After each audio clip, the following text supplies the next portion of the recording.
Hello and welcome to ETCFO Leadership Summit. We are going to discuss making recovery smarter and easier. And let me tell you, I have the diverse panels. In fact, from the different sectors, I have top three CFOs with me here. The first CFO I have for this panel discussion is Rashmi Mohanty, CFO Clicks Capital. Ms. Mohanty, welcome to the panel discussion. Thank you, Amol. My next speaker is Mr. Anil Gambhir, CFO Blue Dot Express. Mr. Gambhir, welcome to the show. And my third speaker is Sneha Oberoi, CFO Suzuki Motors. Ms. Oberoi, welcome to the show. Thank you, Amol. To begin with, when we went under lockdown, the first question was, how will we unlock?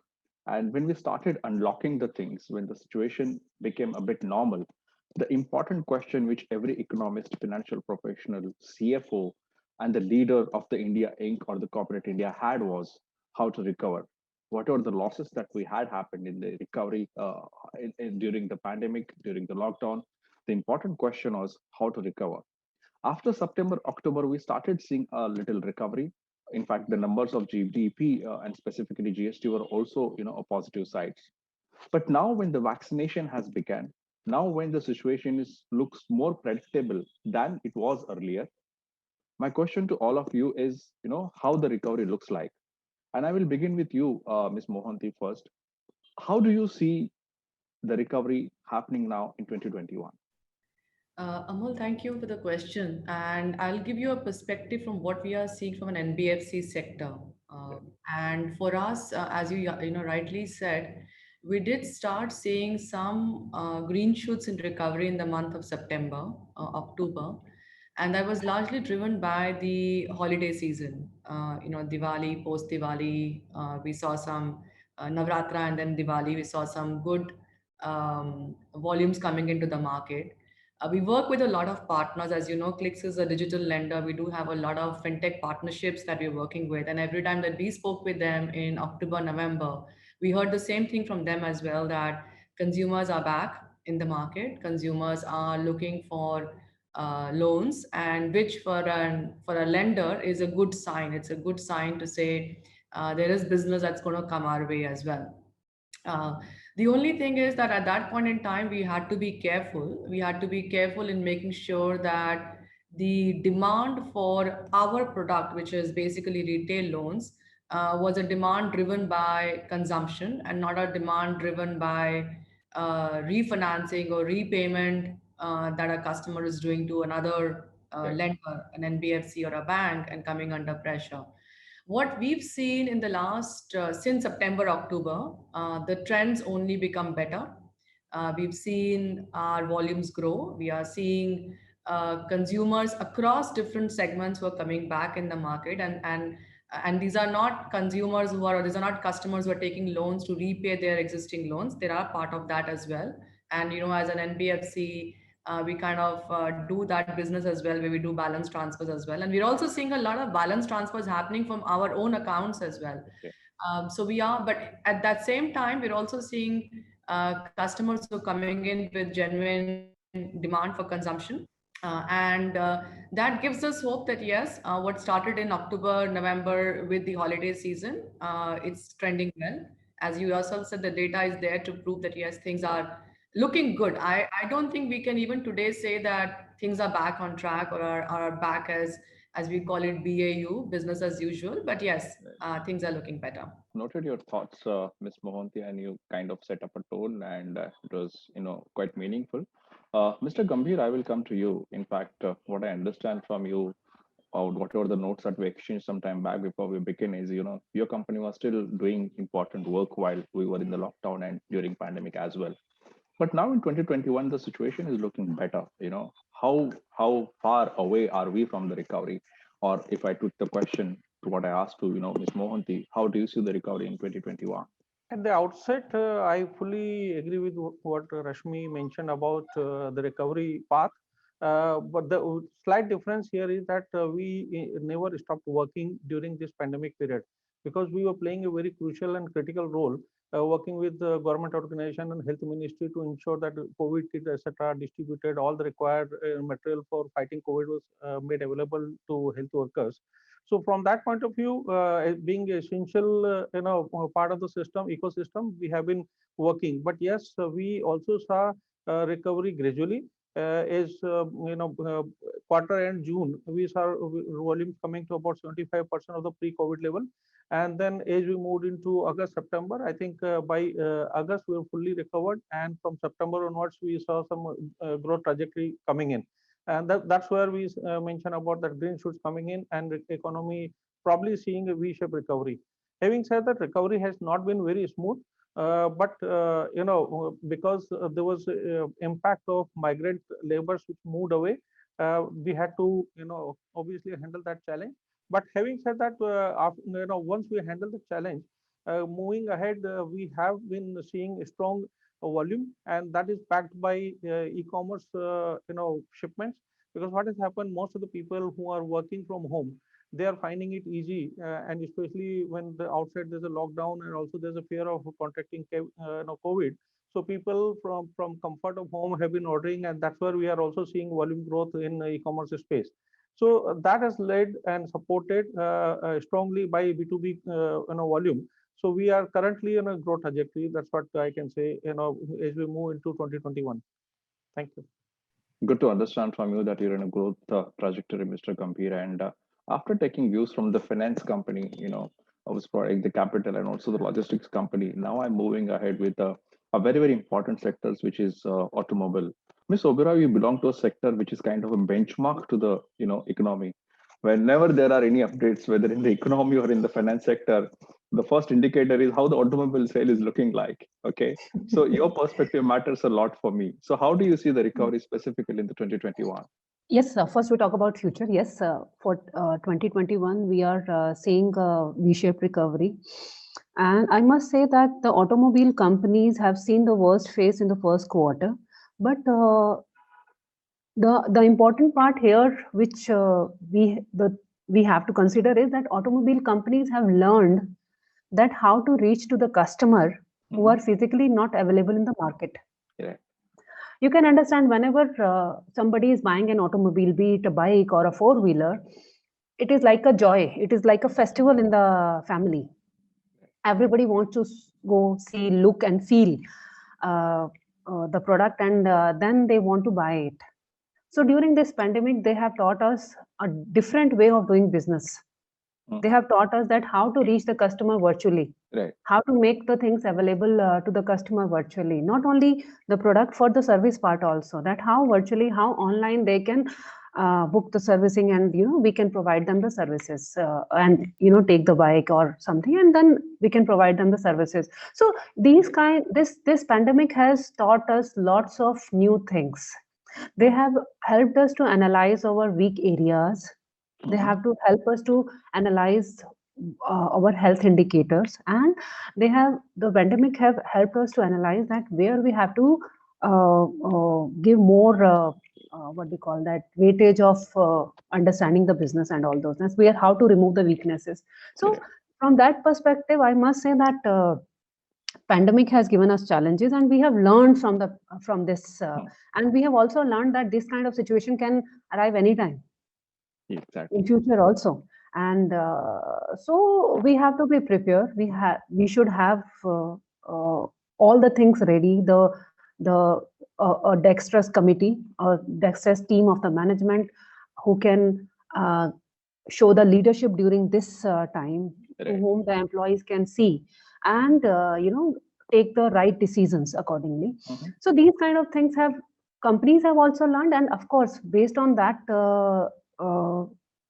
learning, the ideas and the ways we have find out, I am sure that our 2021 is very good. It's a V-shaped recovery after this vaccination drive from the government that has given us more confidence to the people, and it will be more positive. That's what we are thinking. So may I add to that, Amol? Sure. Yes, see, now coming from a negative growth trajectory on GDP, government is talking about high growth in 2021. I think that's where most of the companies would benefit in terms of enhanced economic activity. Right. So that gives a confidence, and as Sneha rightly mentioned, that now vaccination also will give a lot of confidence to people in terms of infection being eradicated, or being at a lower level. So that will help business sentiment to improve.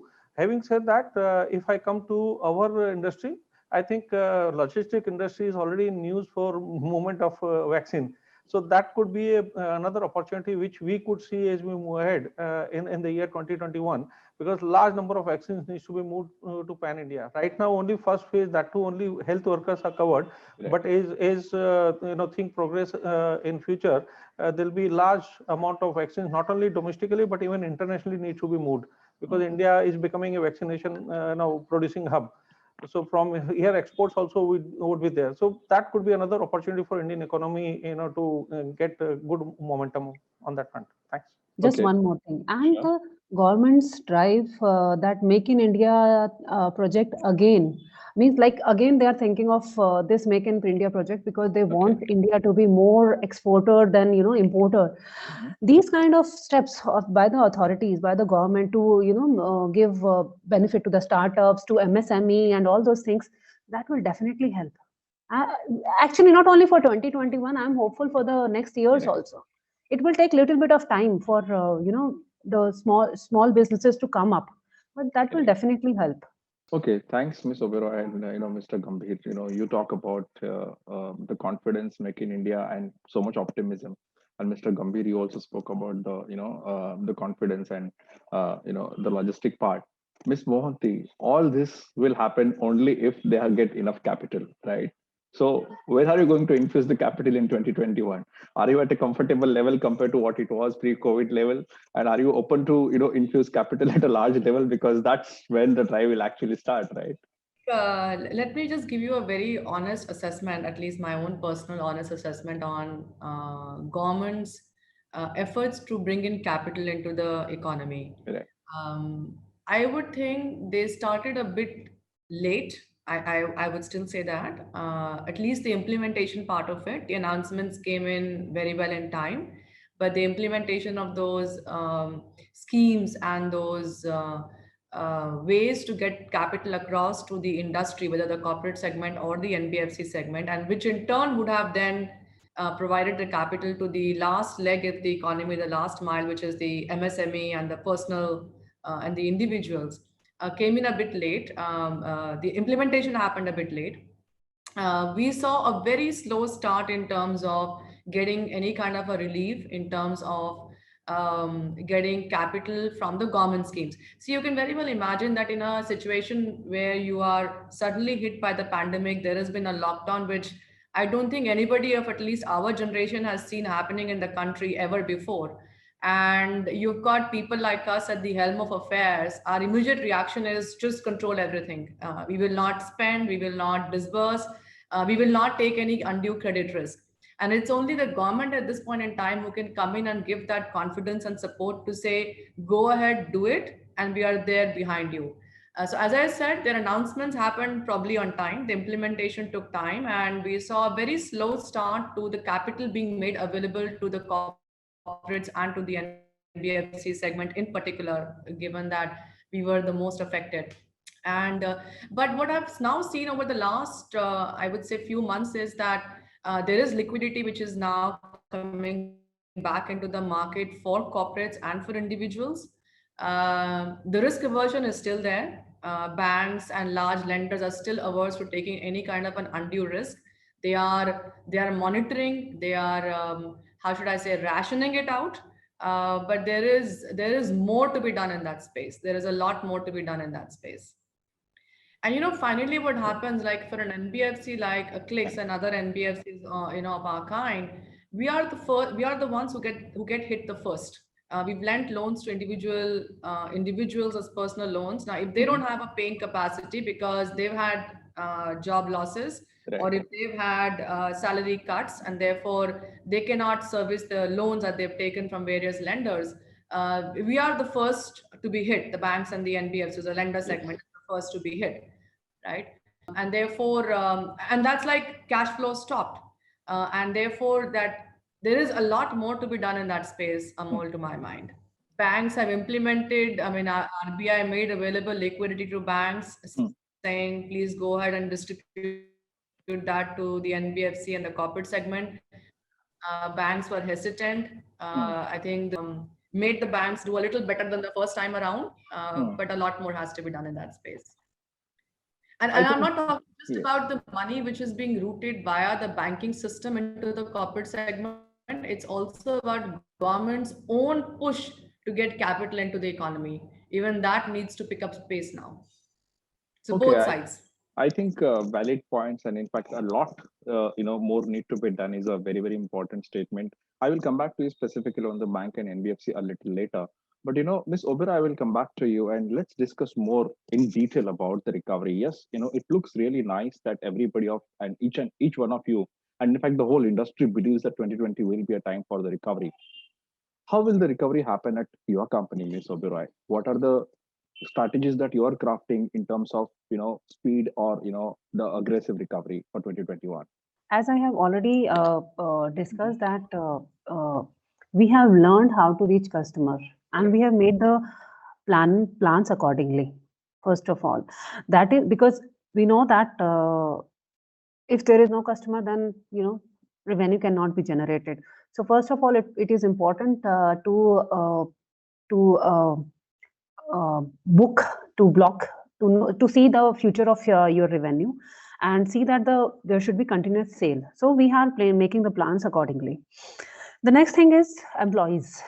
Means we have to see, we are seeing that what is the outcome of what is the blow this pandemic has given to in terms of our employee strength. Means there are cases when some of the employees they have gone back home, they have not returned because of all these things.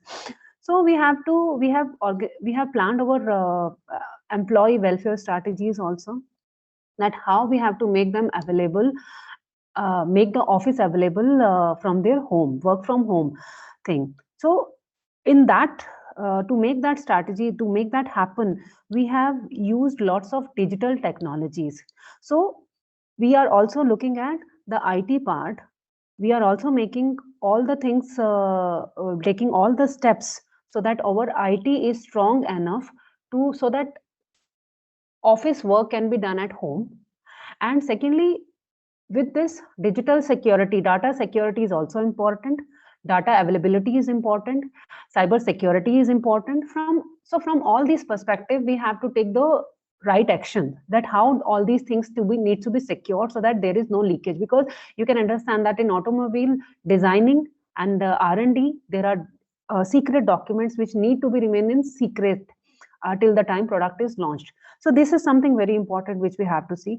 The other thing which is very important is, as Anil has also said, that logistic and our the facility to bring the raw material to the plant. That is something which is important, and that has also need to be checked, because when in the beginning, of course, Blue Dart is a different kind of company. They are more into different kind of logistic. But if we look at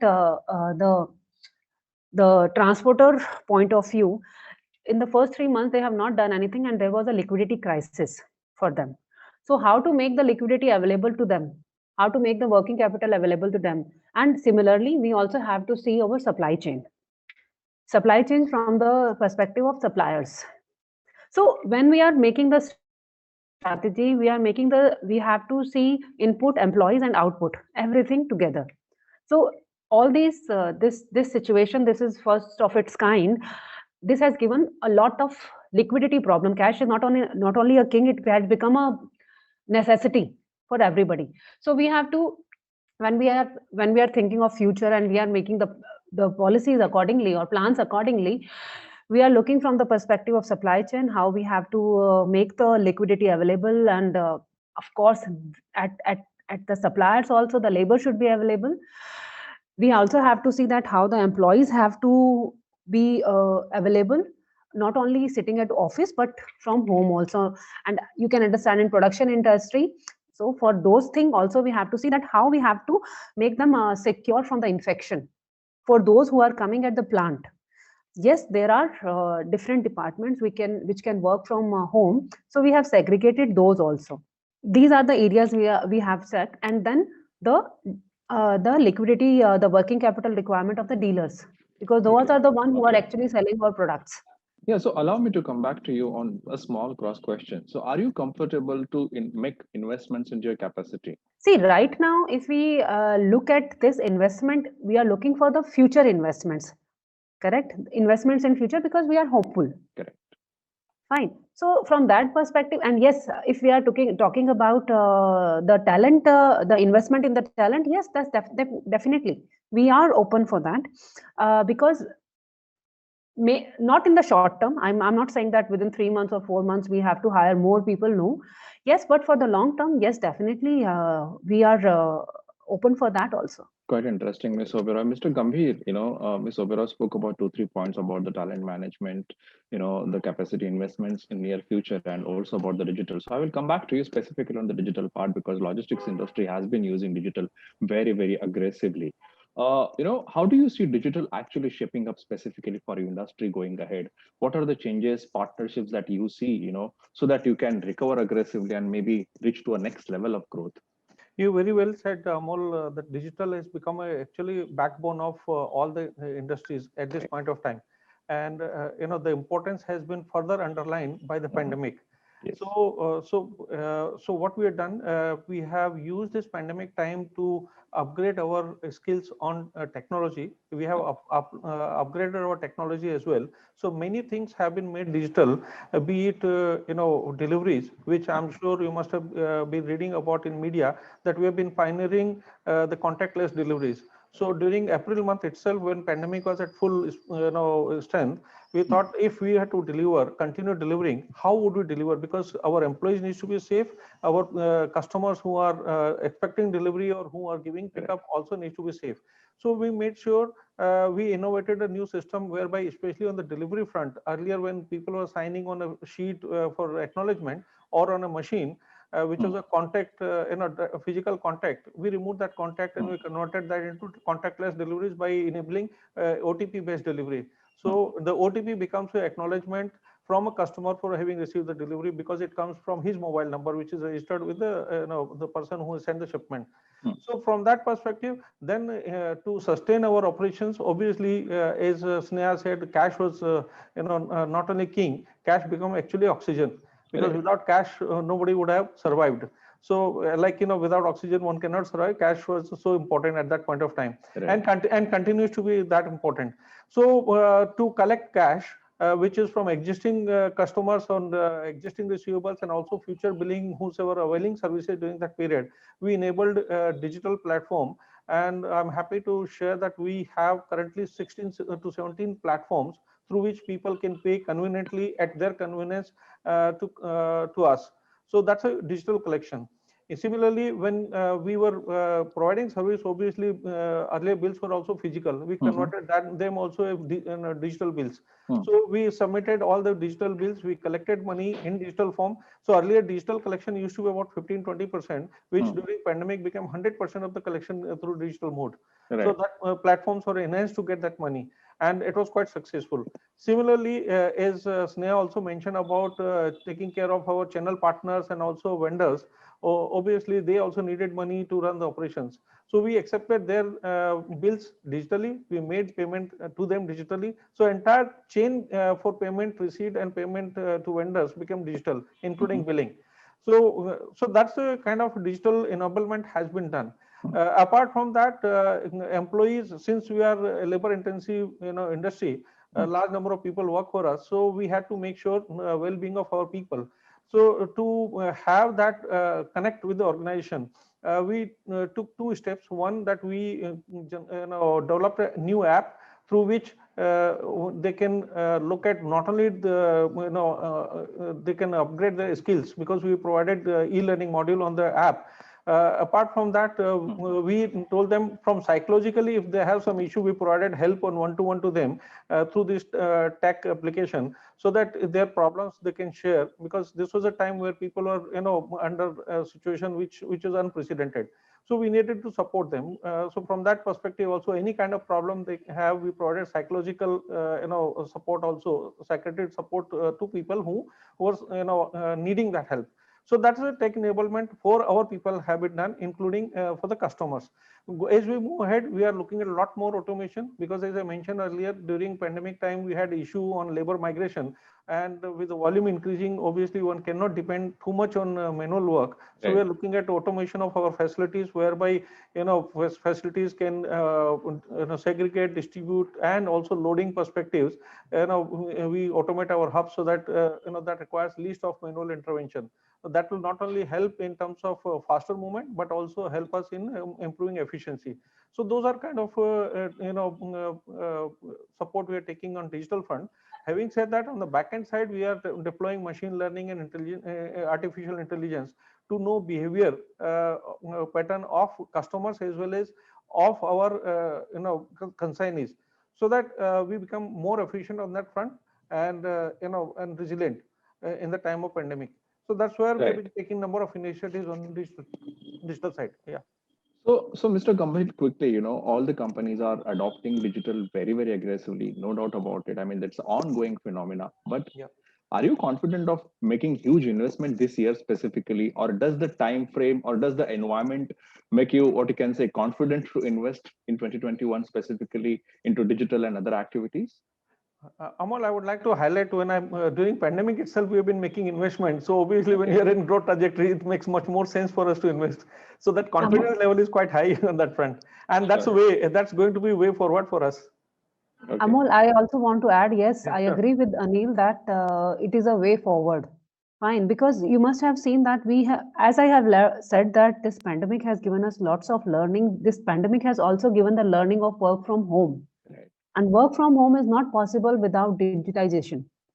So from that perspective, yes, we are thinking of investing more into these kind of areas. Okay. And when we invest in digitization, then definitely we have to invest for the data security also. So if you're talking about the investment, so again, let me go to the investor. So Ms. Mohanty, I observed a very interesting trend when we were in the middle of the lockdown. We was talking to bankers or the NBFC heads. What I found is they were a bit risk averse because they were unable to predict how the situation will be, and they went on what you can say, a very harsh due diligence. They were not lending to anybody and everybody. But at the same time, they were raising a lot of funds. Maybe they wanted to get prepared. But now I can see the banks or NBFCs are very open to lend, even the MSMEs and SMEs. Also, the government initiative took place and the government also asked banks and NBFCs specifically to lend to MSMEs. So going ahead, what do you think will be the focus of the financial companies, financial institutions, whether the banks or NBFCs or everybody? Recovery or growth? Let me just kind of add on to what you said earlier about what we were doing when the lockdown happened. Absolutely right. We were not lending. In fact, stopped lending from end of March, like Clicks particularly. We stopped lending from end of March till, I would say, end of May. There were zero disbursements. And the reason for that obviously was we were not sure as to who is the right customer, who should we be lending to. Right? But you're right, we were also raising funds, and that fundraising was to make sure that we have enough cash in the coffers to meet our debt repayments, and we have cash with us to meet our operating expenses. Because as you can very well understand, the government gave a moratorium to the customers and there was no cash, but less cash coming in as per what our monthly cash flows were originally supposed to be. I think what gave us a bit of confidence was the fact that government came out, especially for the SME sector, the ECLGS schemes.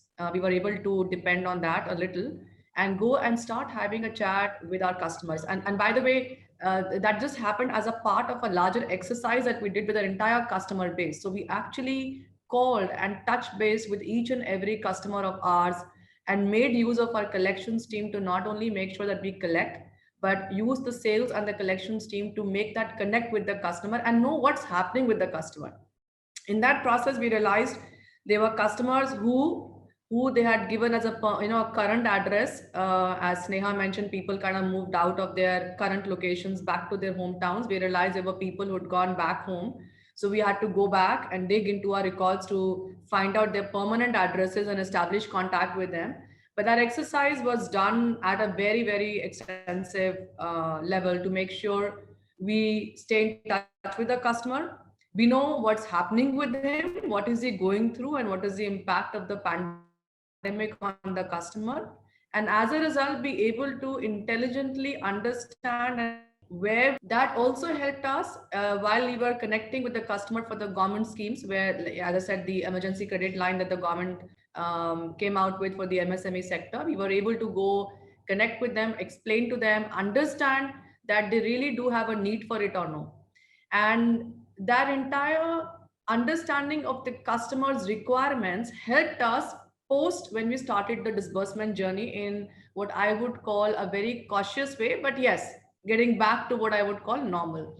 And so in the month of October, November, December, and even up till now, we've been disbursing. I wouldn't say we are back to where we were pre-COVID. We are still being very cautious.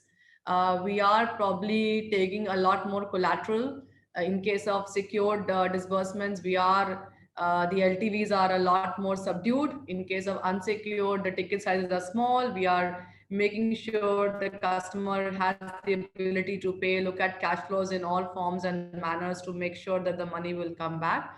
But yes, there is some bit of opening up of the sector. As a borrower, again, we are seeing that happen in the banking sector as well, because NBFCs, as you can very well understand, that became a very negative word for the banks as well during the lockdown, lending only because of the government and the RBI schemes. Right. But we are seeing banks also open up to the NBFC sector now, and that's also a reflection of what's happening in the economy at the end of the day, because NBFCs are that last mile connectivity, provide that connectivity to the end person, right? Okay. I have some now 2, 3 common but specific questions to all of you. And Ms. Mohant, I will start with you. Budget is scheduled just after 2 days, and we are hoping a lot.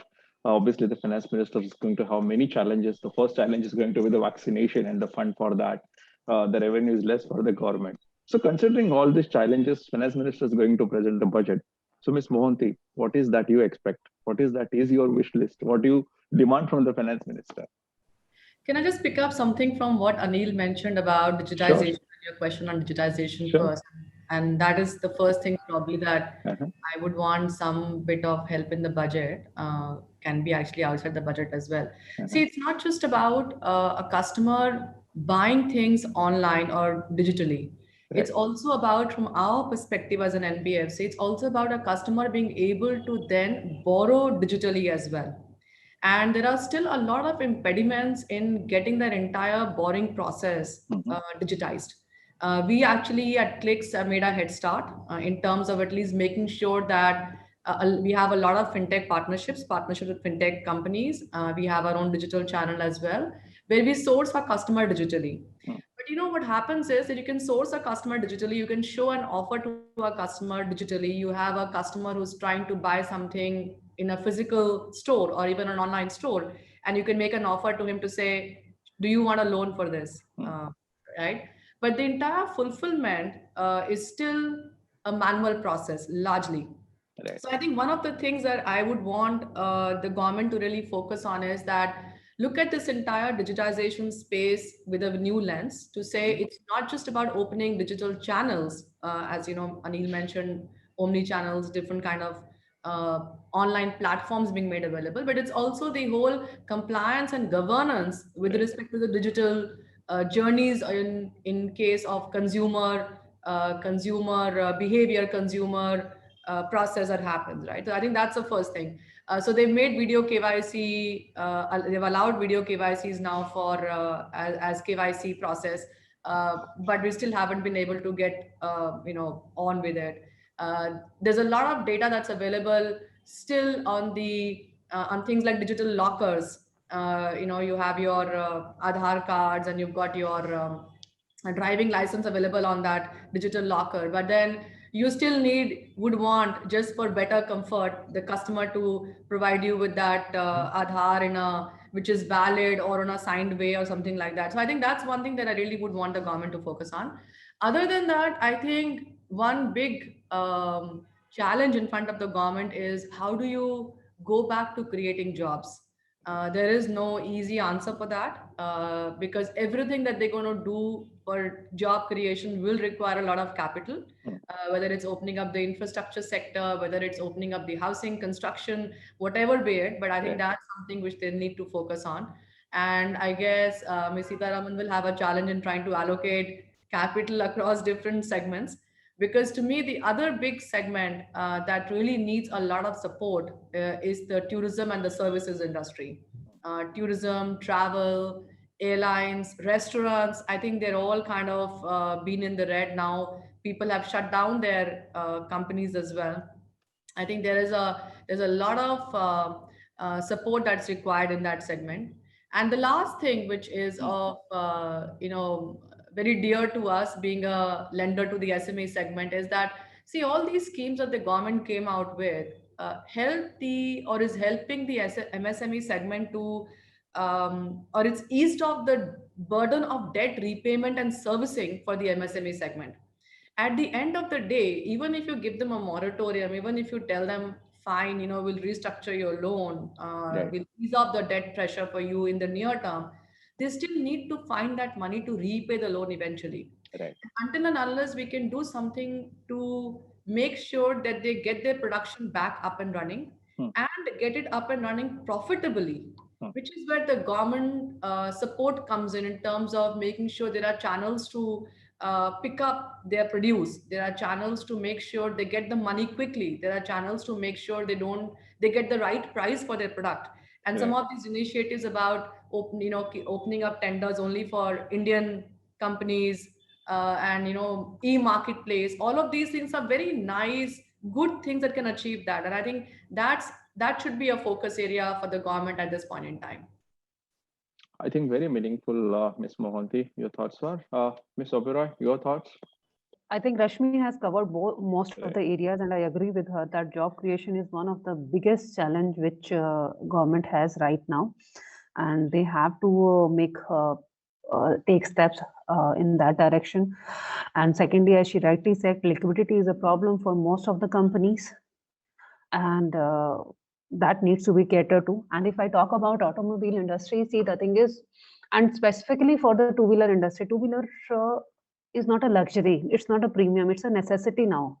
Right. The GST is too high, Right. and that has creating problem because now it is important to keep social distancing, and for social distancing, two-wheeler is a good source, Hmm. good way of communication.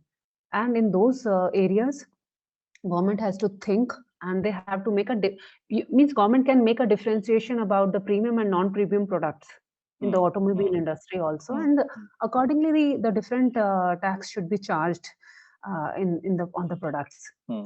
And secondly, as we have discussed earlier also, this is the time when companies need to support their employees also, and that CSR fund, most of the time, as per the rule, the CSR fund utilized for employees cannot be, the CSR fund if utilized for employees cannot be taken in CSR. Right. So at least for vaccination purpose, because if that facility can be given to the companies to use the Right. CSR funds, then definitely the step which government has taken to distribute it free of cost, and to curb the infection, that will become fast, because companies will also do in a better way. Otherwise, it will be a problem. I think So very this well is what. thoughts. I think on the CSR front, it's a very, very important thought. Hope government thinks about it.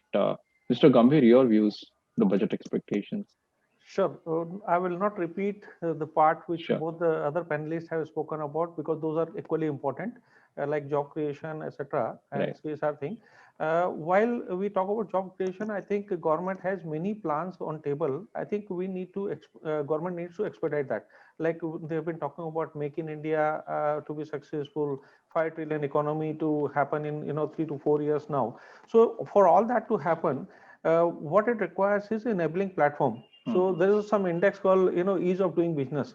Though it has been improving, but still it is a far away. So that will only improve when we make enabling environment for allowing industries to come and set up without much of hassles. So and to make the Make in India program successful. So that kind of steps would be welcomed in a budget proposal from government. Having said that, infrastructure movement, there's already a lot of things have been done by government, like road infrastructure, and also on waterways, the number of things are happening. Like if we talk about Golden Quadrilateral has been completed, now Bharatmala and other things are on. Yes. Railway corridor is, freight corridor is also on. So I think there's been a lot of focus, but I think those needs to be expedited to complete them in time, Right. so that real benefits are derived. So maybe some kind of review, or some kind of, if it is suffering because of budget allocations, those could be looked at it. The last but not the least point which I would like to highlight, apart from what Rashmi mentioned about digital enablement and incentivization for that, the today in pandemic time, because crude prices were very low, so government had increased duties to offset the whatever loss they could have made in terms of low recovery on the tax front. I think with businesses coming back, there is a very strong case for government to reduce duties on the fuel petroleum prices products like diesel and petrol. Today what we see is highest level of diesel and petrol prices. Petrol is close to 92 rupees and diesel being close to 82 rupees. I think those additional duties which were levied during pandemic period, those could be rolled back to to enable growth and reduce cost of doing business, because that directly leads to inflation and also becomes a cost for transporters and for every supply chain. If you look at it, every company supply chain, so the cost increases. So if that rollback is done, I think that will be good relief to all the industries and also to transporters, to start to reduce the logistic cost and also supply chain cost. So these are kind of things which one could look at it in a budget proposition. Noted, Mr. Gambhir. I think three of you, I think, shared different and variety of thoughts. I hope Finance Minister notes us and tries to implement all that we discussed here. Before we wrap up, I just have one important question, and that question is related to our theme, which is how to break the chakra view. Whether the CFOs are breaking the chakra view of the unpredictability. And Ms. Mohanty, we spoke about the unpredictability. I partly asked you, how the future looks like.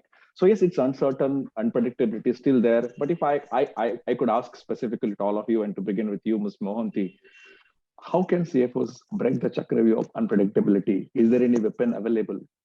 I think the pandemic, in my opinion, Amol, has given us a lot of learnings, and those learnings are what will help us break the chakra view. And one of at least two of the themes, the two of the ways that we can break the chakra view was discussed at length in this panel discussion. One is digital and technology. We'll have to know and understand that digital is the way going forward. There is a very marked behavior in the consumers. There's a very marked change in the consumers' behavior. We need to understand that, and we need to make sure we're ready for it. And it could be something as simple as making sure that the front end or the app that you are using or the customer is using to avail a particular service from your organization is nice, easy, fancy. That ease of doing that, clicking on the button, will make a difference between that guy choosing your organization versus another organization. So it could be as simple as that. So I think technology definitely, and the earlier we understand the changed customer behavior and adopt according to that will be a big thing. I think the second thing is people. To me, we've seen that we've been able to recover from this pandemic only because of our employees. And obviously there'll be employees who've kind of stood out. They've kind of been smarter in terms of being able to adopt from work from home, come up with suggestions, changes, whatever. And there are employees who lagged behind as well. But I think focusing on people, focusing on employee is going to be another way, making sure they have the right environment to work, whether it is from home, whether it is from factories and plants, as Sneha mentioned, giving them that comfort and peace that when they're going back to their families after working a full day in the plant, they're going back a healthy person and not taking anything back with them. I think the third thing that will be required, and I'll be honest that we're also struggling a little here, is that how do we ensure that the employees understand and continue to behave and operate in what is an organization's culture. People are just so distant when you're together in a closed physical place.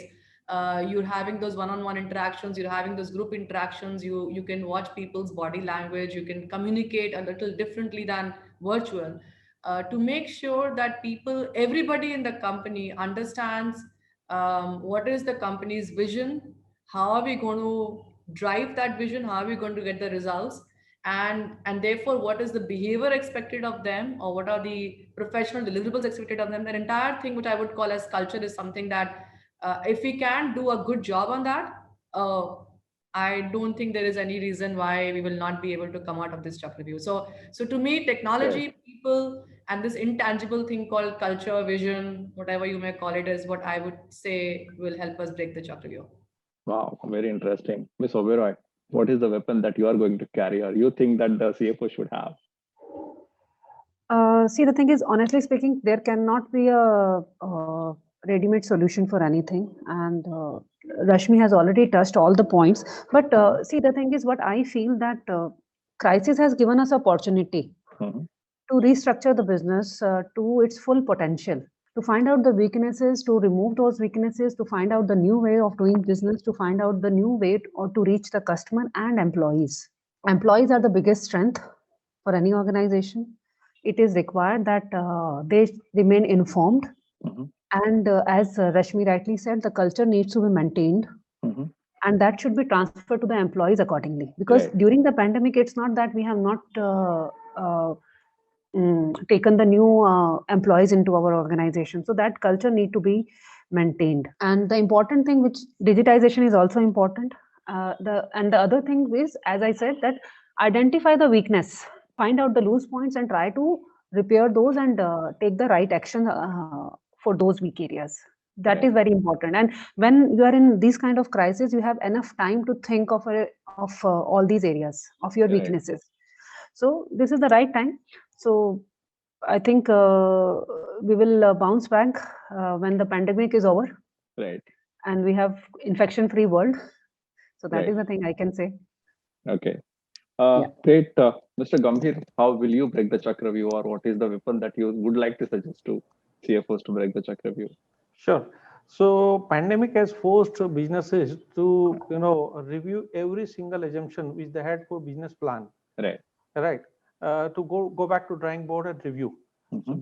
be it business plan, be it employee strategy, be it production strategy, supply chain, sourcing, and also the channel distribution channel. All of Mhm. these have undergone a change. Mhm. If somewhere it is major, somewhere it is minor. But the fact is that assumptions have been challenged Mhm. in this. So to come back to the point that how you make it as we move ahead, come out of Chakravyuh, I think the answer to that is bringing planning, liquidity, and risk management, agility in that, because these are the key things which have come in now, which though maybe in a small way could be there, but got reinforced through this pandemic. So when you talk about business plan, what was there pre-pandemic, I think there'll be lot more scenario planning and also agility in that, to make sure that if such situation occurs again, how things are going to be moved. So because this kind of an unprecedented pandemic where everything will get closed, nobody had thought of. So Right. that's where everybody is going to drawing board to review their assumptions in their planning, in their supply chain, in their employee strategy, what kind of talent they need. Now, having said that, when we talk about work from home, so do you still need enough strength? What you had the same strength what you had during when physical officers were there? Do you need lower strength? What kind of talent you would need? Whether earlier you had people who were probably may not be having fully knowledge about the computerization or digital. Now you Right. need more and more people who are digital savvy and can work and and also deliver. So those kind of things will come into picture automatically. So having said that, the next point is whosoever are your stakeholders, keep them informed during such difficult times, so Mhm. that they know. And if there's a need to be course correction which could be discussed, I think that could also be a very important part as you move ahead.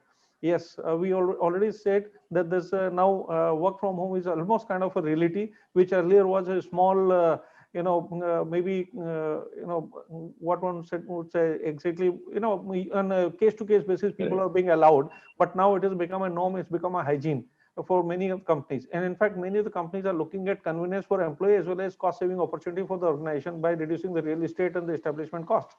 Right. So So that also not only gives saving, but also gives agility to organization, that if people are not able to come to office, still they are able to work from anywhere. I would not say work from home. Now the culture is work from anywhere, because it does not matter whether you're operating from home or you're operating from outside home. As long as you have connectivity and you have a machine to work on, be it mobile or laptop, you can work from anywhere. So the concept of work from home also basically is people say technology keeps moving, so that goalpost has changed, work from anywhere. So the last point is now collaboration.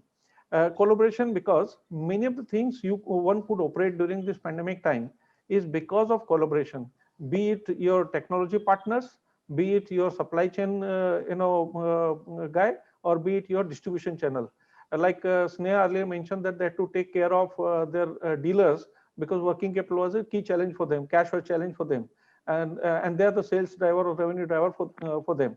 So if that is a scenario, unless until you take the concerns of your supply chain and also channel partners who are responsible for revenue generation during the pandemic time, I think that will become a challenge. So going forward, all this has to be part of the plan, that God forbid such situation happens again, like people are talking about wave 2. So if the way it is being seen in Europe, if that happens in India, of course we now have vaccine, so chances of that is reduced. And so hopefully vaccine will be successful in curbing that. But then if forget about COVID, if any other such pandemic happens, all these channels, supply chain guys and the technology providers become very, very key to business continuity. So I think all this needs to be taken into account when you plan, so that going forward, you don't get stuck. Like I mentioned in the beginning, that we were never closed. Why we were not closed? Because we had a solid connect and collaboration with our technology partners and also our distribution channel, or the other channels through which we deliver. So that's where I feel would help as you move ahead. Sounds good, Mr. Gambhir, and I think all of you have shared a unique perspective, which I'm sure the participants will like it and they will enjoy, your perspectives. I'm done with all my questions and the watch is already ticking. But, before I leave you, just give me a few more seconds and this kind of a, rapid action question, a soft question to all of you. And Mr. Gambhir, I will start with you. We never expected that, the pandemic kind of situation will happen. We never expected that we'll work from home. A few of you already belong to essential services and started working from home. But if I ask you specifically to all of you, and Mr. Gambhir, your answer first, what did you miss the most in the virtual world? I think being closer to colleagues, working with them in office. Okay. What about you, Ms. Mohanty? I would agree with that. I think that whole chit chatter, um, the unscheduled discussions, because to me the virtual world has been more of scheduled discussions. You look at your calendar, you've got things slotted for each and every hour of the day to day. Yes. Whereas in office you could just walk up, have a discussion, close a matter, and just move on. Right. Now for each and every point you have to have a time set up, get onto a Zoom call or a WebEx call. And yeah, that whole connection with the colleagues is the biggest. Ms. Oberoi. See, I agree with both of them. Yes, that informal communication with the colleagues, that we are missing a lot. The gossips, the chit chats. I must say gossips also. Those kind of things, yes, we are missing a lot. Okay. Actually, that brings a connect with the people. When you talk about culture is what? Not just working, but also engaging with them on a personal front and having a rapport, which helps organization also in return. So I think that is essential. And unorganized communication gives sometimes more information about the work of other department than organized information, actually, and or Sneha, organized meetings. information. It's also about being able to solve things quickly. Now, Yes, for every issue, you have to get 5 people on a call and then discuss yes, it. Whereas yes, earlier, you could just walk up and you could just discuss it out across correct. people, and in 5 minutes, it was over. I Right. think that is the biggest thing that we are missing working from Yeah, home. Couldn't agree that more with you. personal touch. Yes, Yeah. that personal touch is missing. Yes. Right. So great. I think amazing views. And I'm sure we'll go back to that world very, very soon, since the vaccine is already here and it started the Sure. driving things. But thank you, Mr. Gambhir. Thank you, Ms. Oberoi, and thank you, Ms. Mohanty, for sharing remarkable perspectives at ETCFO Leadership Summit. And thank you, dear participants, for tuning into ETCFO Leadership Summit's recovery session. Thank you so much. Thank you. Thank you. Thank you. Thank you.